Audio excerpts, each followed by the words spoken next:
Hello, Live Room Boundless family. Welcome to another episode to Live Room Boundless Show. I'm your host, Kenneth Ankney. Today's guest is a young lady who is all about news her passion for purpose and sharing her love and what she does with people who are the same color as her, me and being my BIPOC. And also myself also. She has a great love for the outdoors, from snow skiing to hiking. She's the first Black person to hike all 48 of New Hampshire's high peaks in the wintertime. Um, she's also a writer for Outdoor magazine, Outside. Outside magazine, my bad. Let me get that correct. Outside magazine, an activist, outdoors woman. Um, and she representation of what is possible. So welcome, Mardi Fuller, to the Live Run Boundless Show. Welcome.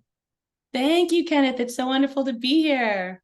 Yes, I'm definitely glad to have you on. Like I said before, thought this interview chat, and and just I saw you, from far, and I really like what you're doing, and just being outdoors and trying to just bring other people on board too, So yes, definitely.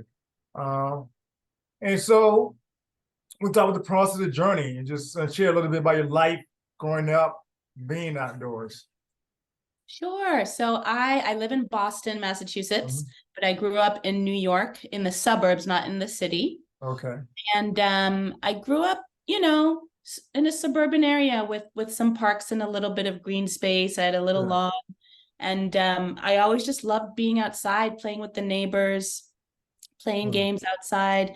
And then I would go on hikes Mm. with church groups or school groups, and I Oh. always really loved them. And I think also my parents are immigrants from Jamaica, and they Mhm. both grew up quite rural, Mm. climbing trees all the time, and just the environment around them was part of it was I feel like the separation that we have in the United Yeah, States yeah, yeah, between like the outside and the inside is yeah. is is something kind of specific to being a wealthy country or Mhm. whatnot. But for my parents, like my dad grew up in the 40s and he had to go and get water at the well, and Yeah. they would pick trees to bring fruit inside, and Mhm. they would have gardens and whatnot. So, and they knew what the vegetation was around them, like they knew Yeah, what yeah, everything was. You walk around and you know what the yeah, trees are. That's yeah, not something we necessarily teach our children. yeah, um, Children can pick out I saw like a little study that showed that children could like pick out yeah, brand logos more quickly than they can identify like a common trees and plants in their region. yeah, So I grew up just intrinsically, well, I think we all intrinsically have a love of nature, but I grew up yeah, having that nurtured in me by my parents, but not yeah, kind of in this American way that's centered around a culture of an yeah, activity, yeah, or needing a bunch of gear to do something, like yeah. spending $1,000 to then sleep outside. Like my parents still like, what? Why do you need all this fancy gear? Why are you sleeping outside? I Like, know, I know, you yeah, know. yeah, yeah. But yeah. So that I would say is like the foundation of it. And Mhm. then when I went to college, I just saw that one of the first things that I was able to do for my first year orientation was going a backpacking trip in Vermont. And I said, I Nice. always wanted to do that. And I Yeah. think that really launched me into hiking and backpacking. Okay. So being outdoors is something that your parents kind of instill in you to do that, and it never left you, and as you got older, you just like it become more and more of a passion to do outdoors Yeah. stuff. Really, yeah, yeah, Yeah, I um, would say that's the case. And I think that as I've learned more about just the history of systemic oppression in this country, I realized like my parents grew up in a majority Black country where they felt belonging being outside because they were amongst Black people who, uh, were fully flourishing in nature and yeah, were yeah. uninhibited. Not that there's no problems or racism or colorism in Mhm. Jamaica, because there is, Uh, but it's a majority Black country, and yeah. there's history there of conceptually the founding of this country really reserved any beautiful space for white people, and we're trying to extricate ourselves from that. But because my parents came out of a different heritage, they didn't have some of that burden that I think that Black Americans can grow up with. Yeah. Um, yeah, just as I talk, just think about like just being outdoors. I grew up in the South, South Carolina.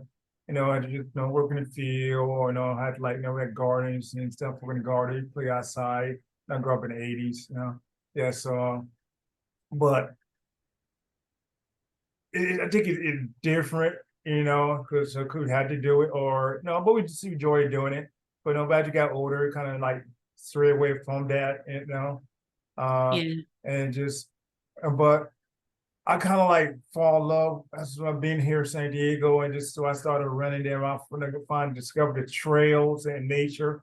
Yeah. It's a different experience, now from I guess growing up. It's the beauty of just being out in nature, running, hiking hills, and just like and just Mhm. and just there's so much beauty, and being out here, in California, and and of course other Yeah, places also. Yeah, yeah, yeah. So yeah, totally. Yeah, I grew yeah. up in the 80s too. So Okay, yeah, yeah.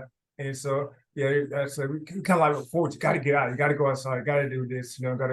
Gotta like work in the garden, on the field, yeah. wherever. And at the same day, just read the love of the nature, wherever. We enjoy playing outside with my friends and stuff like that. But just really experience, really, you know, just being outdoor, and just and and especially as an adult, yeah. So it just as a Black person, to be out in nation and trails, it's a beautiful thing. It, Yeah, it is. yeah, yeah. And not too many people like are Black, really. No, I guess I had the opportunity to experience that, and Mhm. yeah, but that's how it Right. seems. Yeah, yeah. So Right, right. That's what we're trying to change. yeah, We had a I often say, like, when I give talks, that Black people and people of color have never truly had freedom of movement on the land. We've yeah, either yeah, yeah. owned, exploited. Native Americans were forcibly removed, and in the least were over policed and scrutinized. And Mhm. so reclaiming that and remembering our stories, because we have been tied to the land in Yeah, beautiful ways since we've been here, yeah, but those are not the stories that the mainstream has chosen to elevate. But there's so many, we've made so many contributions, and we've been the adventurers and the navigators and yeah, the inventors and yeah, all of that. I mean, it was a Black man is credited with launching community supported agriculture, yeah, CSAs, which people all over the country benefit from today. yeah. So yeah, adventure, definitely. That's what I want to do. Continue to do more of, just do adventure, and then just going out there, see Yeah. new places, more trails or wherever. Yes, Yes, bring it. Bring yes. it. Um, so let's get to the 48 hike peaks. I know a lot of people a lot of people know about that. What is it? You know, and what's what the decision? How the decision came about to hike all 48 high peaks in New Hampshire, and explain to people who don't know about it. Yeah. Sure. So in the Northeast, we have the Appalachian Mountains, Yes. and Vermont gets a lot of credit as being a mountainous state, but Vermont only has 5 high peaks. Okay. New Hampshire has 48. Maine has 15. And to people from the West Coast or Mountain West, you'll say, oh, those aren't high, because they range from 4,000 feet to 6,000 feet. They're not high compared to your mountains. However, the hikes start at like 500 feet. Yeah. Yeah. Often the elevation gain Yeah. prominence above the table of land you're starting from, often that's similar as hikes you do out west. Of course, there are bigger hikes and climbs and mountaineering routes you can do out west. But a lot of the hikes that people go on start at 8,000 or 9,000 feet, go to 12,000 feet. So, and the hikes in the east too, not graded for pack animals, no switchbacks. Like you just go straight up. Oh, wow. Yeah. I feel you. So it's because we're crunched over here. We're not big, broad, and wide. So these are rugged hikes. Okay. And they will humble anyone. Ooh. And they're just beautiful. The rolling green is my favorite, and what I feel like is unique about East Coast hiking. There's just so much verdant green of different colors. Yeah. And I just it's not like out west you have like a lot of high mountain desert and a lot of like only one or two kinds of trees, but in the east just like such variety. So I love that. So so there are 48 peaks that are 4,000 feet or higher, ranging from 4,000 feet to 6,200 feet. Mount Washington, or Agiokochuk in the Abenaki language, is the highest one that people have heard of, because at one point Mount Washington had the highest recorded wind speed on the planet. That's since been superseded, but it was famous for that. And it's also Mount Washington and the Presidential Range in New Hampshire are where mountaineers come to train for the Alaska Range and the Himalayan Range, because our weather is, because the routes are tough and the weather is horrible. The only thing we're lacking is the adjustment to elevation that you would get in the Mountain West or whatnot. But people, mountaineers come to train here because we've got great ice climbing, we've got really challenging, and the weather is just crappy most of the time. So that's what I did. I hiked all of them in winter. Nice. Now, I didn't kind of set out and say, I didn't set out and say I was going to hike them all in winter. And I didn't set out and say I'm going to be the first Black person to do so. I mean, and I didn't even, like people will hike all these mountains in one season. Yeah. And it's the only thing they do for the whole season, for the whole winter, and they go crazy doing it. But I didn't do anything like that. I just have been hiking them since 2005, just kind of like noting that I hiked them. And then around 2018, I said, wait, I'm getting close to finishing. Okay. Also, I don't think any other Black people have done this. And that's when I was like, oh man, all right, I gotta, I just want my name to be, I didn't even care that it was me. I just wanted Black names to be on that list. Like I'm not the type of person who's like, I want to do all these lists and I want to get fastest times and Like that's not me at all. But when I realized no one else was poised to do it. Yeah. No one else was out there. No other Black person was out there like doing them all. And so then I was like, all right, I'm going to do it. So I did. And then I've been saying too, so there are about 10 or maybe there are 12 peaks remaining in all of New England that I haven't done in winter, most of them in Maine, and they're very remote, hard to get to, brutal. Oh, wow. I did Mount Katahdin, which is the terminus of the Appalachian Trail this March. And that hike is like, if you were to do it in a day, it'd be 25 miles or so, because all the roads are closed and you're carrying it. But most people carrying a sled with 100 pounds of gear in camp. Wow. So I've done that 3 times now. Yeah. Wasn't able to summit the first 2 times. And it's a mountaineering route up Katahdin in the winter, anywhere you go. It's not just a hike. You have to, it's not mountaineering, like there are no crevasses you're going to fall in, but you have to be comfortable with an ice axe and self-arresting. Yeah. I finally did that. But anyway, my point was like, they're just 10 or 12 remaining. And I've said, like, any other Black person that wants to beat me and finish these before me, please go for it. That would make me so happy, because then I know there are more of us out there. Absolutely. Yeah, definitely. And then maybe we can do a couple hikes together. It may be, definitely. Just hey, I would like that.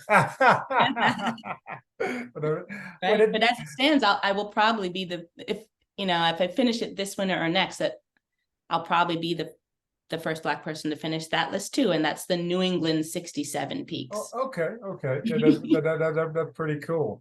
Yeah, so I like that. I like what you're doing. Just really just showing what was possible. Yeah. So yeah, for us, for Blacks, Yeah, Absolutely. yeah.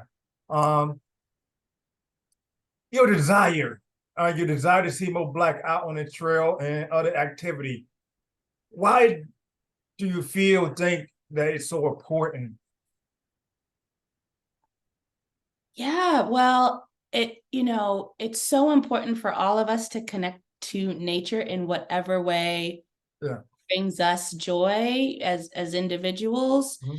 And for there to be any barriers to that, I just feel like that's kind of that is like wrong. It's an injustice. I mean, whether it's getting to a beach or being able to go and hike and have the gear you need to hike and be able to get to a nice park area, like park areas being set aside in our communities, or whether it's feeling welcome in the backcountry area near you, that is all like should be within our rights as humans to enjoy.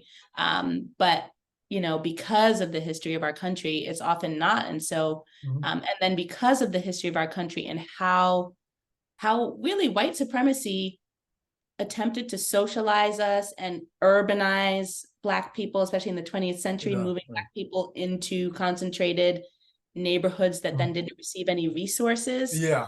Like, we as a Black community have started to adopt these narratives of like, oh, that's not for us, that's not for me. But that's not true. Like, as you know, like that is not true at all. And part of it is like we look at some of these activities and we see the culture and it doesn't look like our culture. So we're like, why would I want to do that? So go ahead and make your own culture out of it, which so many organizations are doing. And I am part of that and I support that. And so that's why I care. I'm like, to see the positive impacts on mental health, on physical health that come when any individual spends time outside, even just going to the beach and saying, let me meet your friends at the beach. It promotes physical activity because you'll take a walk, you'll play a game, you'll swim, or whatever the outdoor activity is. It's just so good for us. And I want everyone to access that in whatever way they want. Yeah. Definitely. It kind of makes similar question. Do you feel that you have the responsibility to lead the way for people like us? Interesting question. Do I feel that I have the responsibility? I've never really thought of it that way. I do feel as though I have a lot of privilege in this world as like college educated, middle class, grew up middle class. And so, I do feel that it is my responsibility to pursue justice. And this is one of the ways that I want to do so. And I want folks to have the experiences that I've gotten to have. I don't want to just keep it to myself, So in a sense, I do. Okay. So you knew to be given a platform, you got the opportunity to be given a platform to do great things, and you all been using your platform, before that, ready to do speaking and writing, and tell a little bit outside doing the activity, being outdoors, someone like the speaking engagement, you're a what writer for outdoors, like outdoors. Outside. Outside, I mean, I can someone say outdoor, outside. I know. How would you keep that straight? I mean, outside, my magazine, correct? And just also a nonprofit that you work with, also, So tell us a little bit about that, a little bit about each thing, and how that is a platform for you. Yes. So I really, it all kind of goes back to 2020 and the murder of George Floyd. Around that time, I was asked by the Natural Resource Defense Council to write a personal essay just about my experience as a Black person in nature. And I did so. And I got that opportunity based on kind of writing captions on Instagram. Okay. And I started to, and so after that opportunity, I started to write more and kind of express myself, and also started to do a little bit of reporting, or I don't want to say investigative journalism, because that sounds more intense than what I'm actually doing, but doing more reporting work as opposed to just personal essays. Yeah. And I really, really have loved doing that. And then also my friend Paula Champagne, who is a filmmaker, Okay. made a brief documentary, 11-minute documentary about me and my experience as a Black woman in the outdoors. And that we were really fortunate that made it into a number of film festivals, and kind of did a circuit of film festivals. So that really is what launched the platform. A combination of the first couple essays I wrote and the film festival tour. And so yeah, I've been doing speaking engagements on the topic. Okay, nice. And writing, and it's been really it's been kind of life-changing for me to be able to express myself in this way, and interact with folks and about this topic. And So have you ever thought, when you got to being outside, being outdoors, and doing all the activities that you've been doing, what you've been doing right now, doing the speaking tours, writing, and and just really just being a representation, representing Black BIPOC, BIPOC. Sorry, I missed the what was the question? So yeah, I would have thought you would have been like doing what you're doing right now, for just like the speaking, the writing, a part of just really when you first started. Just No, I never would have. I mean, 10 years ago, if you would have told me when I was out there hiking and everyone was white that I was hiking with, and I was going through identity issues and trying to figure things out, if you had told me that anyone would have cared about my experience as a Black person in the outdoor community, I would have looked at you like, what? No one cares. No one wants to hear that. No one cares about that. That's not where we are as a society. So it has been a surprise. I can't say I had the vision to know that any of this was going to happen. I really didn't. I really didn't. If I had, I think I probably would have started an organization or something. But yeah, so no, I didn't have any idea. Okay, just I guess say like being the right moment, the right time, and just running with it. Yeah. Right. Having the right message at the right time, I think is exactly what has happened to me. Yeah. Fortunate for that. So what have been some like maybe like the greatest challenge or obstacle so far since you've been at Africa,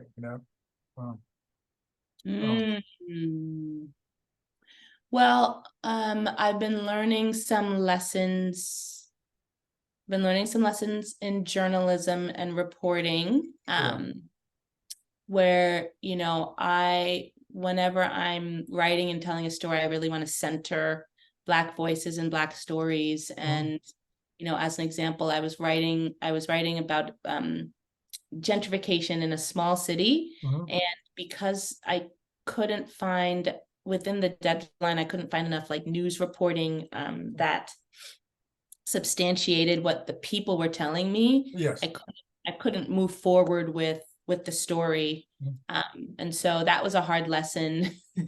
I think living in a medium-sized city like Boston, I assume that if I learn something is true, I'll be able to find news reporting to back it up. But, our small towns are really flailing in terms of the media industry, and, small outlets getting bought up by, conglomerates and whatnot. That was a lesson, I think, in terms of, I've learned a lot about running events. I volunteer with Outdoor Afro, which you're probably familiar with. And I have learned so much about kind of planning events, and have had, learned some hard lessons. nothing that's like a story that I can think of, but I mean, that's cool. That's cool. yeah. Yeah. So the opposite end, what probably been your like greatest, one of your greatest joy of doing what you do, you know?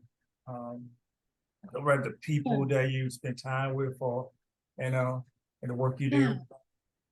Well, whenever, a couple things. So I love taking Black folks on their first winter hike, or I facilitate ice climbing Nice. introduction days with some mountaineering guide friends of mine. Yeah, yeah, And that, like, that facilitating that experience and seeing the yeah, kind of wonder in folks' yeah. Oh eyes when yeah, they do something like that for the first time, when they're hiking on a mountain in the middle of winter and they assumed they were going to be freezing, yeah, but they're warm the whole time, because when you're moving, you're warm, yeah. and they're really enjoying it. And they're like, wow, I didn't realize I could enjoy being outside in the winter like this. Yes. That makes me so happy, because where we live, it's like, why do you live here if there's nothing you like doing in the winter? You're just stuck inside. So you need to find something you like to do.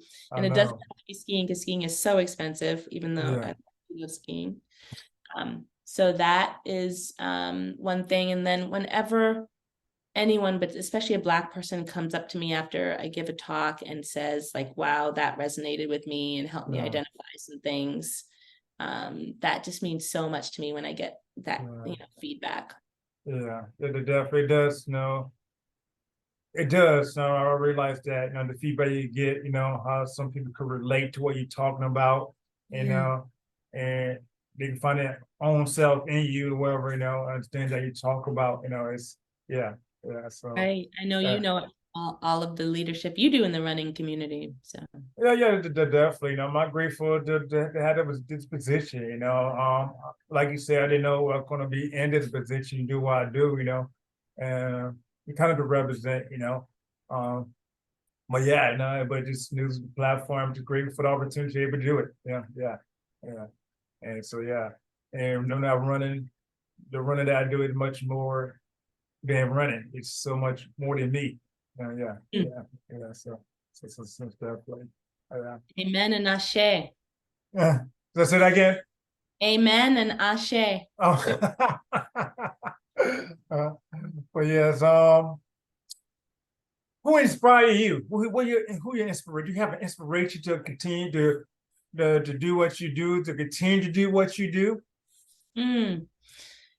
Oh man. So gosh, I, I can't think of, like, there's this one person who inspired me, but Okay. I'm so inspired by so many peers that I have in the movement, people Yeah. who launched organizations, running Oh yeah. organizations, Yeah.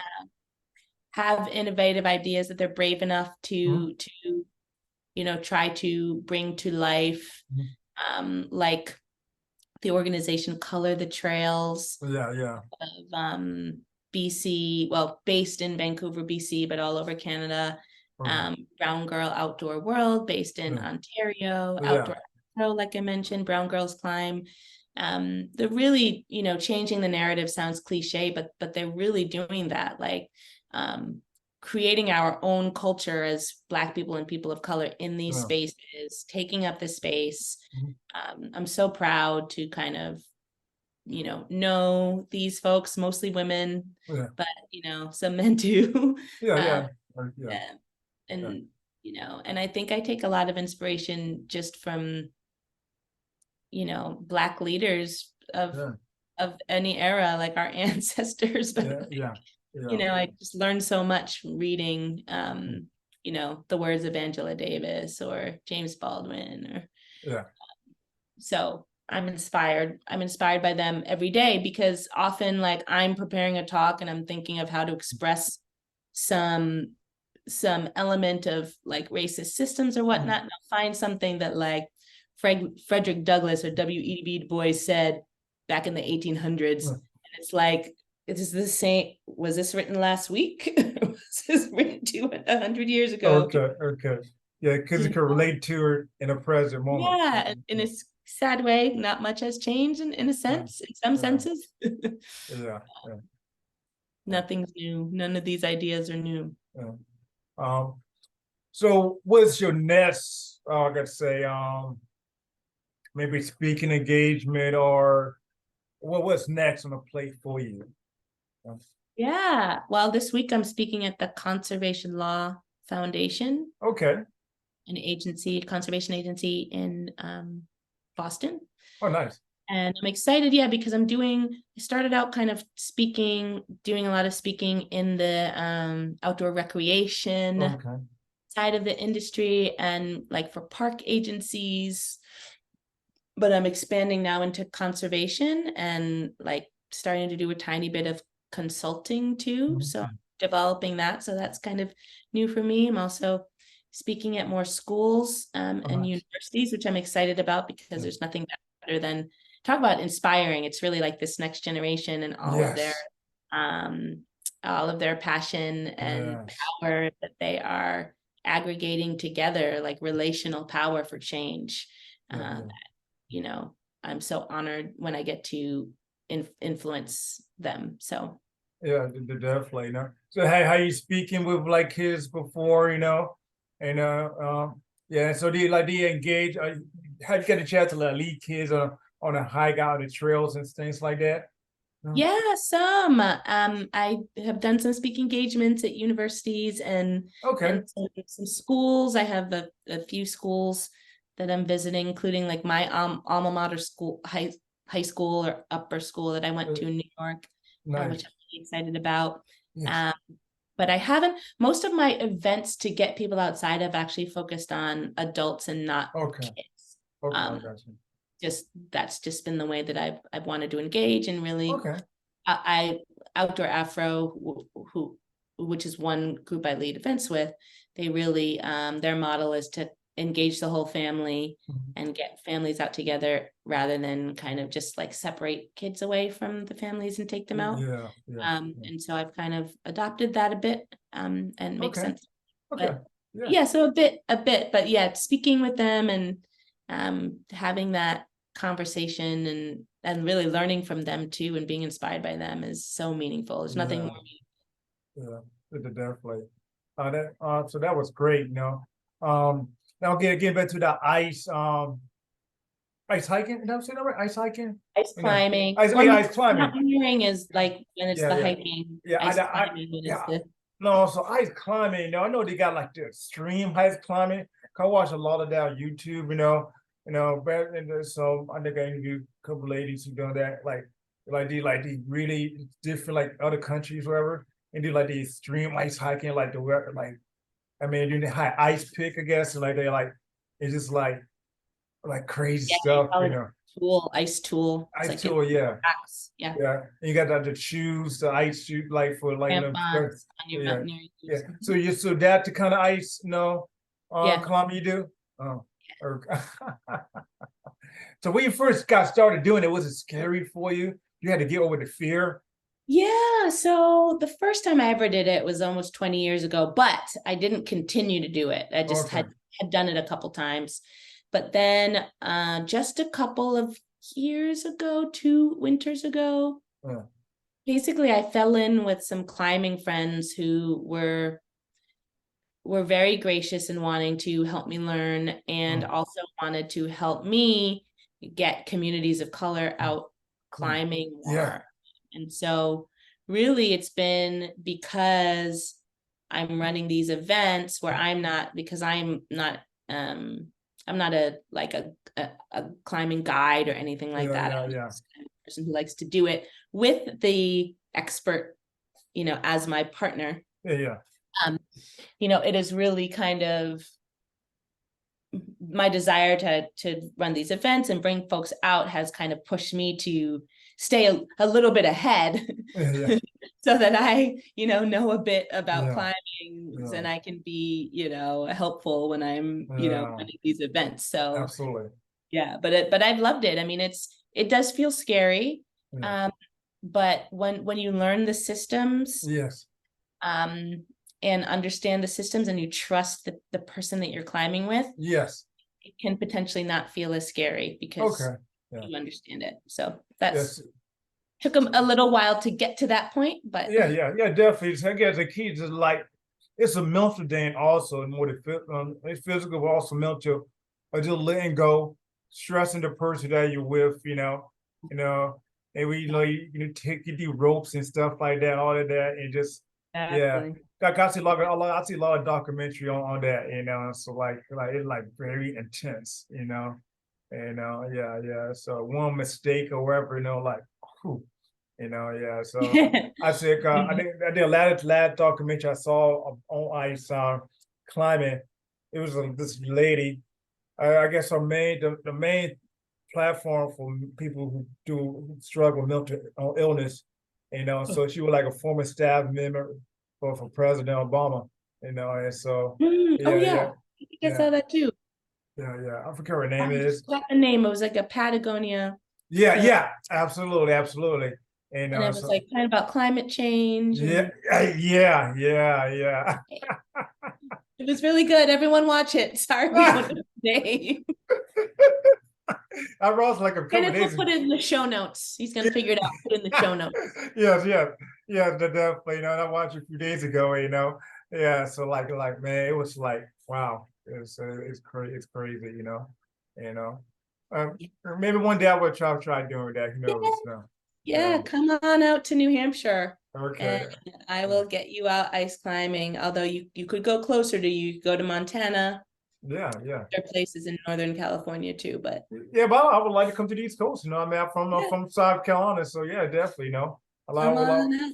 Yeah, definitely. So cool. Thank you for that. And one more final question. I know you got a lot going on. Got a deadline you got to meet. You know, Mhm. um, for outdoors, correct? I got it right. Outside. I keep saying outdoors. Oh my goodness. I'm gonna tell him. I'm gonna tell him Um, and let him know. outside magazine. Yeah. Okay. Uh, Like, Kenneth doesn't read our magazine? What? maybe you could give me a free subscription. So yeah. Oh gosh, I don't even have one. Yeah. Oh, okay. Oh, but that's cool. Maybe I need to like promote them. That would help me. Yeah. Let me try to tag them. Um, yeah. So boundless. I know you asked me about boundless. Hmm. Um, so what? Again, I know you can kind of think about it now. But what is your boundless thought or motivation? Hmm.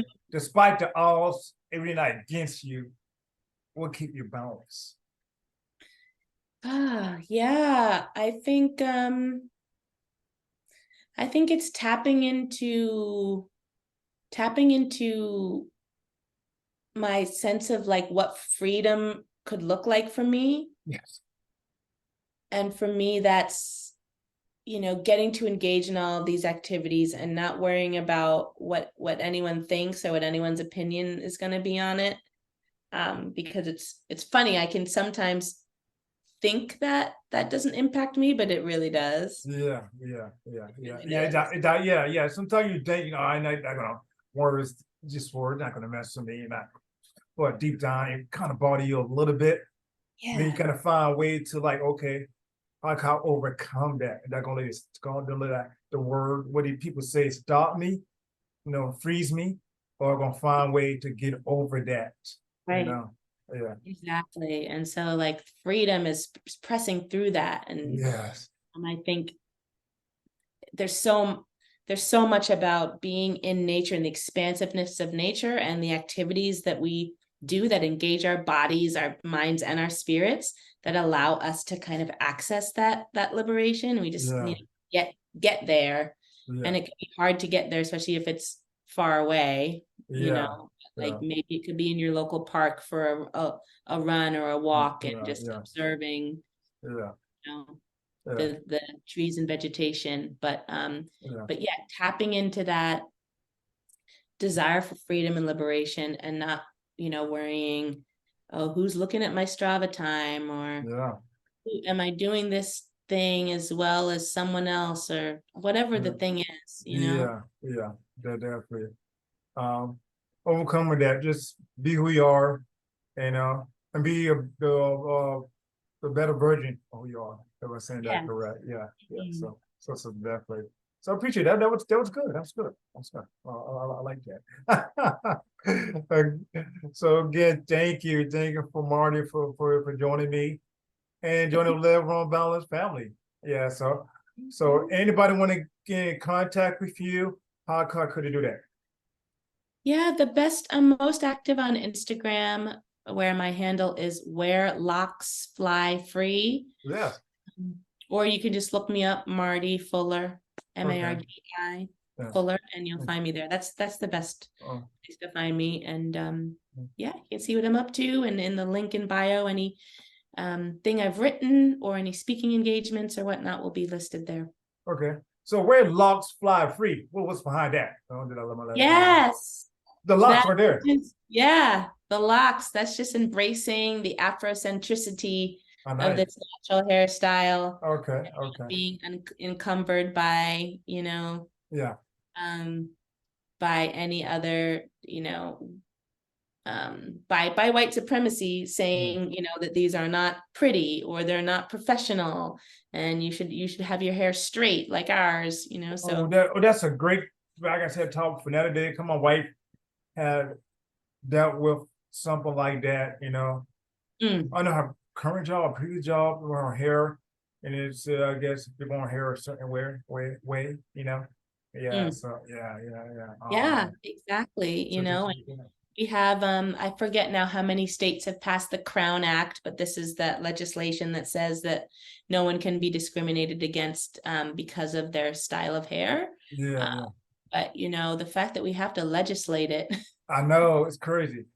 it's crazy. But like, yeah, this talk about like liberation, changing my hairstyle to this hairstyle that was a long time ago now. It's like 2010. Okay. Really, really just freed me so much, and I love it. So There that's you go. where they fly free. Yeah, and Find me. that is boundless. Boundless. Yeah. That's cool. So again, thank you, Marty. You're welcome, Kenneth. Hopefully, Thank you for for joining having me. me. Yes, definitely. Yeah, so hopefully get to meet in person, in the near Yeah, future. Yeah, do I'll, some. I'll Yeah, I come out to San Diego anytime soon. I'll absolutely. bus at the back of your run group. Yeah, that definitely could go back to the back of the pack is where the party at. Yes. Yeah, so it's cool, be cool. Yeah. And definitely thank you, Live Run Balance family, for joining me for another episode of the Live Run Balance show. Living life beyond the boundary that you set on yourself.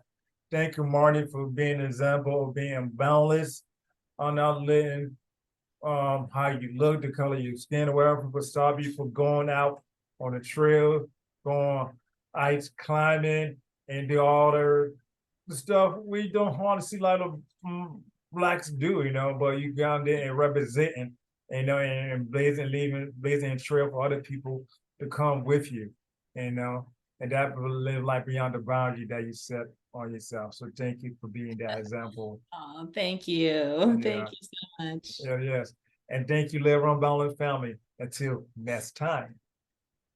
Wonderful.